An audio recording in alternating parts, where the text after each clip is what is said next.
Hello everyone, and welcome to the 23rd episode of Tuesdays with Tobe. My name is Tobe Frierson, and I am delighted to be back here again with you all today. I hope you're ready to buckle in for what I told you on last week is going to be a multi-episode series.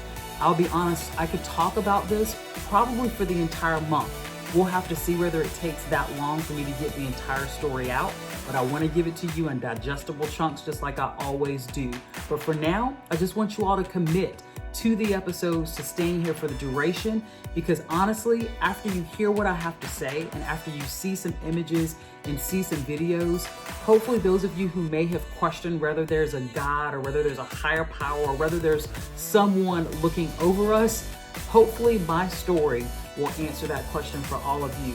So buckle in with me. I sure hope this proves as proof to you that there is a God as we talk about No Way I Survived, Part 1. Before we get started, I want to say thanks to all of you who watched Tough Decisions Part 2. Some of you were very happy with my decision. You were cheering me on. Others of you were very sad and disappointed to hear my decision. And then there was a contingent that thought that my decision was based off of other people's desires for me and not my own decision. I will tell you this, I feel confident that I have made the right decision at this time. And at the end of the day, if I can lay my head down in peace and get rest at night, then I think I'm on the right track. So onward and upward to new and more exciting adventures. And if you all have any suggestions for me, feel free to put them in the comment section below. As we do each week, it's time for us to say our family rules. Look behind me, ready, read. During Tuesdays with Tobe, we will use kind words, do your best, always be honest, forgive and forget, be happy, count your blessings, laugh at yourself, stay positive, and love one another. On June 7th, 2019, I went to the Morehouse School of Medicine to watch one of my former students graduate with his residency.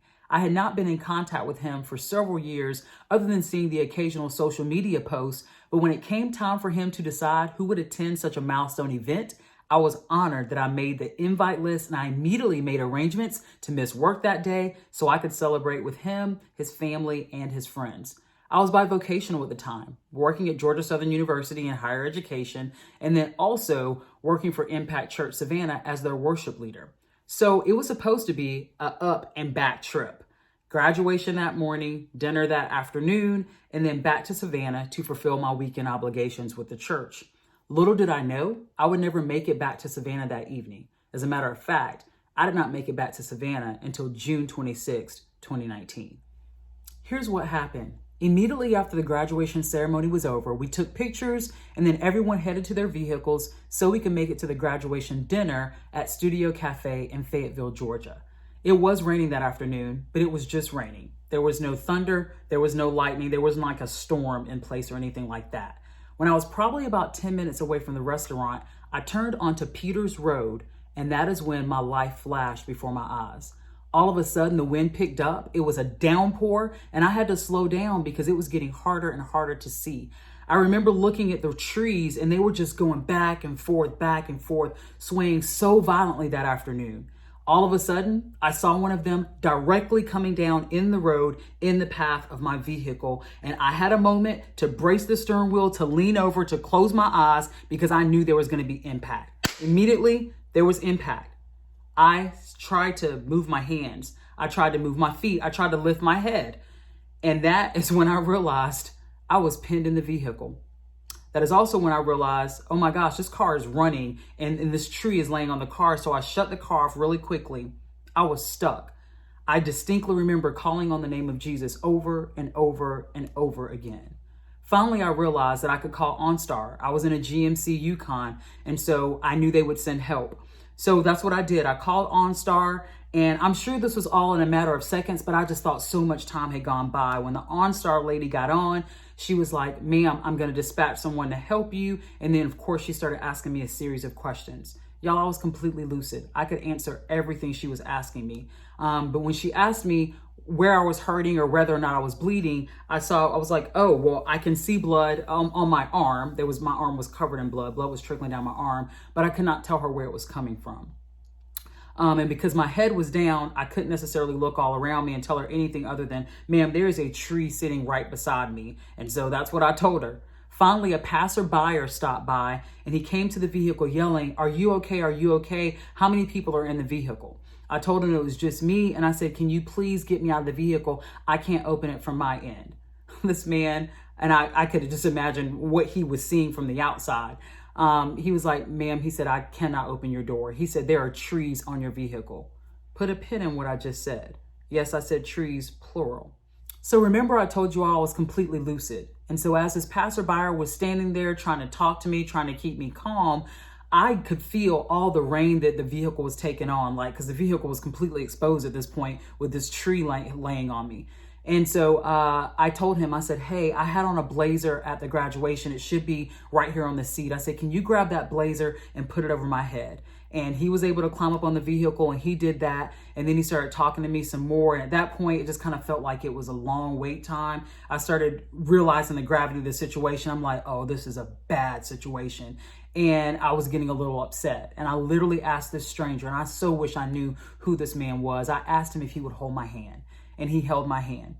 And shortly thereafter, I could hear the sirens and the firefighters were there. And he said, "Okay, ma'am," he said, "I think they have the jaws of life. They're going to get you out of here." So he moved out of the way. Firefighter got there, started talking to me. He said, "Ma'am, I'm going to need to try to collar your neck. I need you to stay as still as possible." And then they started talking me through what the procedure would be for them to extract me from the vehicle. And essentially, after he got that neck collared, he was like, "You're going to hear a really loud pop, and we need you to hold as still as possible because there's going to be some pressure that's released.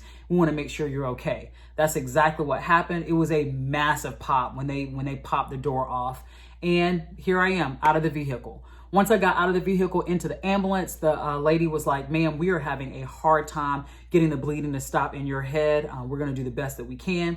We also think that you have a severe neck injury, so hang in there with us." And she just started talking to me a little bit. I actually remember asking her, I was like, "Hey, my purse is in the car." I was like, "Can you grab my purse? And my keys are in the car." Like, y'all, I'm completely lucid. Like, I'm trying to remember all the things that I need. And so sure enough, she sent somebody back for my purse, and all of a sudden my purse is in the ambulance with us as well.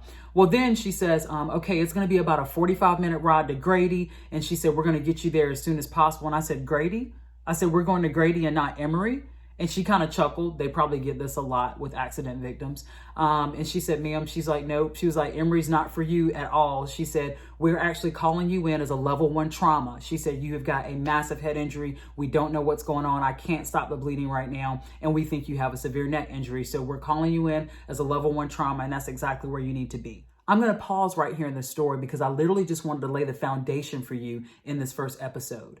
The videos and photos that you are about to see are from the beginning of the day when I was just watching one of my former students reach the pinnacle of his educational journey. And then the photos that you're going to see are from the nightmare of the end of the day and what I had no idea that was awaiting me just a few short hours later.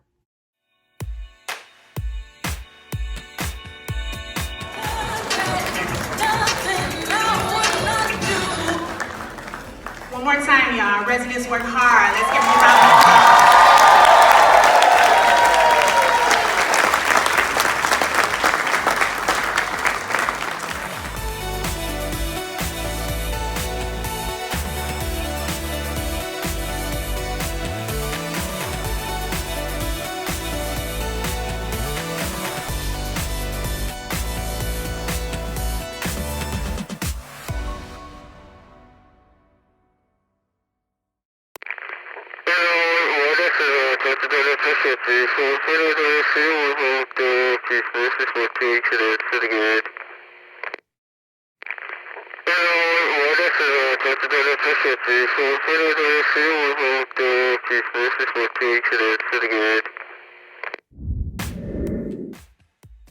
Folks, life is fast.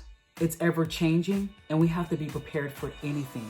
I know that now more than ever. Those images you just saw of the green dress and the blazer and the smiles of the day and celebrating with family and friends, to laying in a hospital bed with a bloody bandaged head and a collared neck, called in as a level 1 trauma to Grady.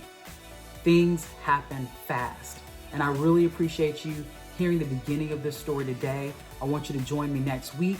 Please like, share, and subscribe. And we're going to do No Way I Survived Part 2. See you next Tuesday.